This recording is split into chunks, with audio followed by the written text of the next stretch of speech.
Bonjour tout le monde! Dans cette vidéo, nous allons voir 5 jeux vidéo qui sont excellents. C'est parti!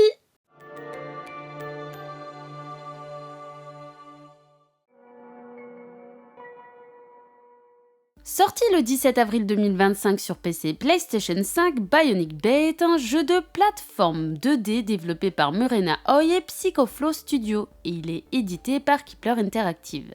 On incarne un scientifique visiblement impliqué dans une expérience technologique qui tourne mal. À la suite d'un accident, il est propulsé dans un monde étrange et inquiétant où la nature semble avoir fusionné avec des machines anciennes. Il n'y a pas de narration très développée, pas de dialogue ni de texte à lire. L'histoire se construit visuellement et par l'exploration et du coup, qu'est-ce que cet endroit? Est-ce que c'est une autre planète? Un rêve? Une simulation? En tout cas, cet endroit regorge de mystères. Son gameplay alliant précision et physique réaliste, il possède une mécanique appelée Swap permettant d'échanger la position du personnage avec des objets ou ennemis, donnant plusieurs possibilités pour surmonter les obstacles. Mais ce gameplay repose également sur la manipulation de la gravité pour inverser haut et bas et le ralentissement du temps pour exécuter des mouvements précis et aussi l'utilisation d'objets du décor pour activer des mécanismes ou distraire les ennemis. Chaque niveau est conçu comme un puzzle, à vous donc de réfléchir et faire preuve de dextérité. Il y a également un mode en ligne où les joueurs peuvent comparer leurs performances sur des niveaux remixés pour atteindre les meilleurs temps. L'univers du jeu mélange des éléments organiques et mécaniques, on se sent dans un monde à la fois ancien, mystérieux et technologique. Il y a des ruines vivantes, des structures abandonnées, des machines qui respirent comme si le décor était lui-même un être vivant.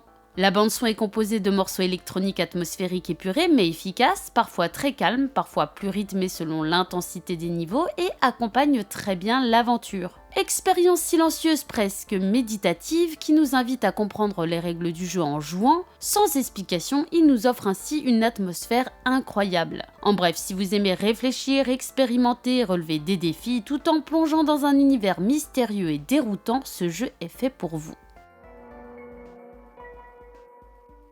Rainworld est un jeu vidéo de plateforme développé et édité par Videocult, sorti en 2017 sur Windows, Nintendo Switch et PlayStation 4. Dans Rainworld, vous incarnez une créature appelée Slugcat, un être hybride entre une limace et un chat.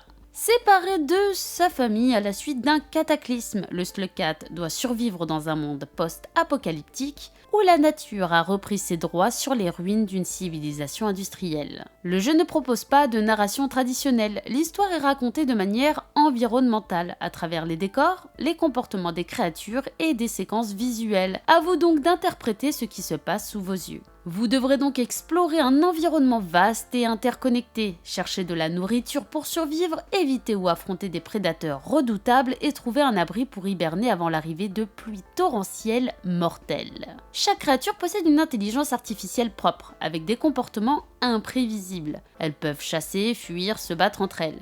Les couleurs des créatures indiquent leur comportement, leur capacité et leur dangerosité. Le Slugcat peut utiliser des objets trouvés comme des lances ou des pierres pour se défendre ou interagir avec l'environnement. Les contrôles sont simples, mais le jeu demande une grande précision et une bonne maîtrise des mécaniques. Car en effet, le jeu ne donne pas ou très peu d'explications, le rendant assez difficile. Déjà qu'il n'est pas facile de base avec ses déplacements difficiles à gérer, mais surtout que le jeu est punitif. Ce qui engendre pas mal de frustration. Rien que pour le fait que quand vous mourrez, vous perdez du karma nécessaire pour atteindre certains lieux. Il vous faudra donc faire preuve de patience et de persévérance. Visuellement, le jeu adopte un style pixel art détaillé, avec des environnements variés comme des ruines industrielles, des jungles luxuriantes, des déserts arides, etc. Chaque décor, chaque créature, chaque animation est pensée pour transmettre un monde vivant, dangereux mais aussi mélancolique, grâce notamment à sa palette de couleurs. Pour la bande-son, il n'y a pas de musique constante. On entend surtout des sons d'ambiance, des gouttes d'eau, des cris d'animaux lointains, le vent, des machines qui grondent au fond. Lorsqu'une menace approche, la tension monte avec des notes soudaines et inquiétantes. Et lorsque la fameuse pluie mortelle arrive, l'ambiance devient terriblement oppressante.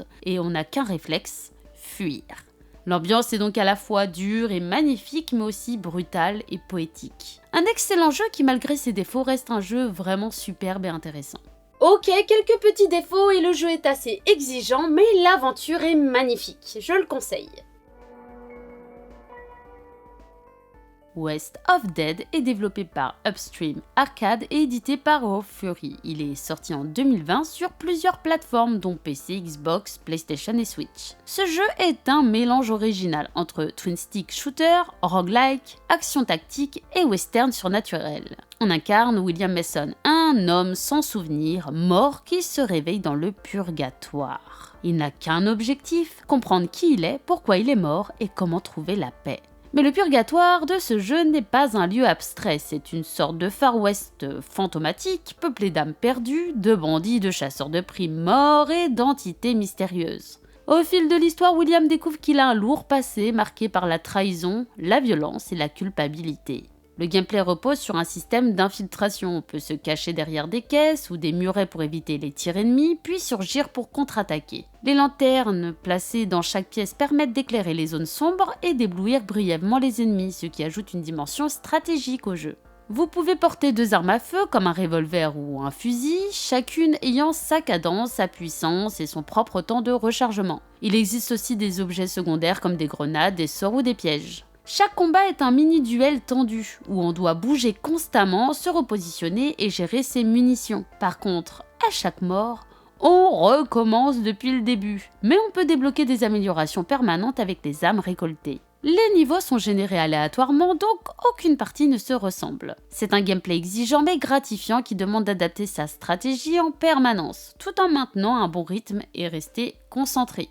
Vous devez donc être rapide, faire preuve de réflexion et être précis, car ici, chaque erreur peut vous être fatale. Car oui, le jeu sait être exigeant, donc faites attention à tous les dangers qui se présentent devant vous. La direction artistique s'inspire des comics américains, le jeu utilise la technique du cel shading, procédé graphique qui donne aux personnages et au décor l'apparence d'un dessin animé ou d'une bande dessinée. Ici, c'est plus un comics. L'ambiance est plutôt sombre, chaque plan semble être une case de BD figée dans le temps, avec des jeux de lumière et des silhouettes qui rappellent les films de western. Avec une palette de couleurs elle aussi sombre avec beaucoup de noir, de gris profond et de rouge champ, de jaune terne, renforçant justement ce côté western sombre et mortel, poussiéreux et surnaturel du purgatoire. Le design des personnages est tout aussi sympathique dans ce thème. William est un cow-boy au crâne enflammé, silhouette menaçante tel un Ghost Rider. Les ennemis, eux, sont souvent monstrueux ou déformés, ils sont vraiment stylés, je trouve. Et je trouve aussi que les effets de lumière provenant des lanternes, des feux ou des coups de feu eux-mêmes donnent une ambiance bien sombre et menaçante. C'est vraiment une atmosphère particulière et vraiment mystérieuse ainsi qu'horrifique au final. La bande son est un mélange de guitare lourde, d'ambiance western qui accompagne parfaitement le rythme du jeu, mais les bruitages des armes, les pas dans les couloirs, les grognements des créatures contribuent également à renforcer l'ambiance oppressante. D'ailleurs, petite précision, le héros est interprété par l'acteur Ron Perlman. Si son nom ne vous dit rien, sachez que c'est lui qui interprète notre Hellboy. Mélange entre une esthétique western, un roguelike nerveux et une ambiance surnaturelle pleine de mystère, ce jeu est excellent, je le conseille. J'ai beaucoup apprécié cet aspect comics, assez sombre, western, et franchement c'est très intéressant.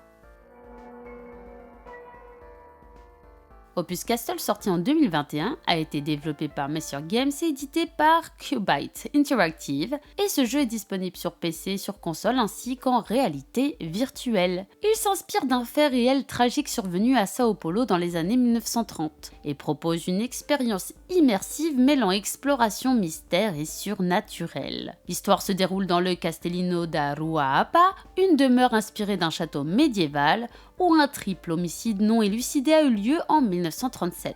Dans le jeu, vous incarnez un personnage qui se réveille à l'intérieur du château, à côté d'un corps criblé de balles. Est-ce un suicide ou un meurtre ? Au fil de l'exploration, vous découvrirez des indices, des apparitions surnaturelles et des éléments de l'histoire qui vous permettront de reconstituer les événements tragiques du passé. Le gameplay de Opus Castle repose sur une exploration en vue à la première personne dans un environnement sombre, réaliste et chargé de tension. Le joueur se réveille à l'intérieur d'un vieux château et doit peu à peu reconstituer les événements tragiques qui s'y sont déroulés. Le jeu se structure autour de 6 chapitres narratifs, chacun proposant 5 variations possibles de l'histoire afin de gentiment vous pousser à explorer, rejouer et expérimenter différents choix pour débloquer de nouvelles fins et mieux comprendre l'intrigue. L'environnement est entièrement explorable et l'interaction se fait principalement en inspectant des objets du décor, livres, tableaux, documents, clés ou mécanismes anciens. Ces éléments permettent de déverrouiller des pièces, déclencher des événements paranormaux ou révéler des indices importants.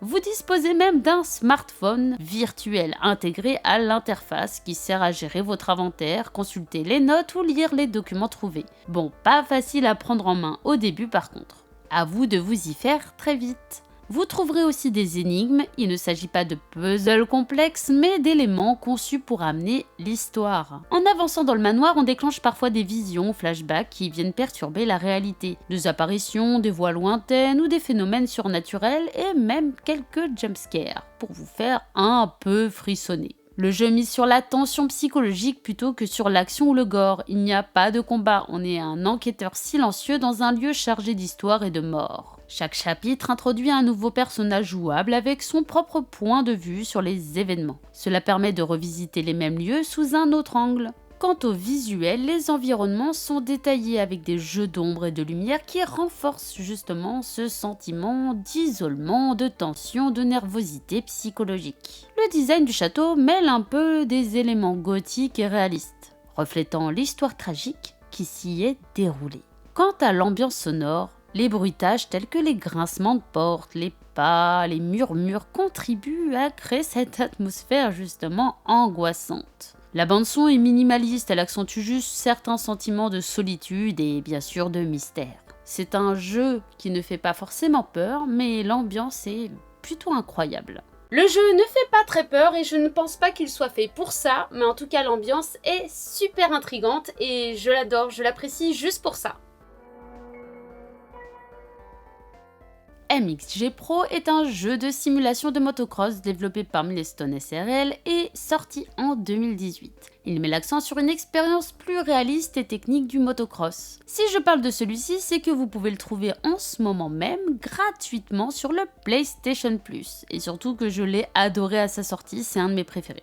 MXG Pro est un jeu officiel du championnat du monde de motocross 2017. Il propose tous les pilotes, équipes et circuits officiels de cette saison. Le mode carrière vous permet de créer votre propre pilote et de gravir les échelons en commençant par la catégorie MX2 jusqu'à atteindre la prestigieuse catégorie MXGP. Au fil de votre progression, vous signerez des contrats avec des sponsors et améliorerez votre réputation dans le monde du motocross. Le gameplay de MXJP Pro est axé sur la simulation réaliste, qui offre une gestion précise de la moto, incluant le contrôle indépendant des freins avant et arrière, la répartition du poids du pilote et la réaction de la moto aux différentes surfaces du terrain. Attention, ce réalisme plutôt plaisant donne aussi une prise en main exigeante, nécessitant de la pratique pour maîtriser le pilotage. Le jeu propose plusieurs modes, le mode carrière où vous allez créer votre pilote, participer à des courses, signer des contrats avec des sponsors, mais aussi le Grand Prix et championnat où vous pouvez participer à des courses individuelles ou à des championnats complets sur les circuits officiels,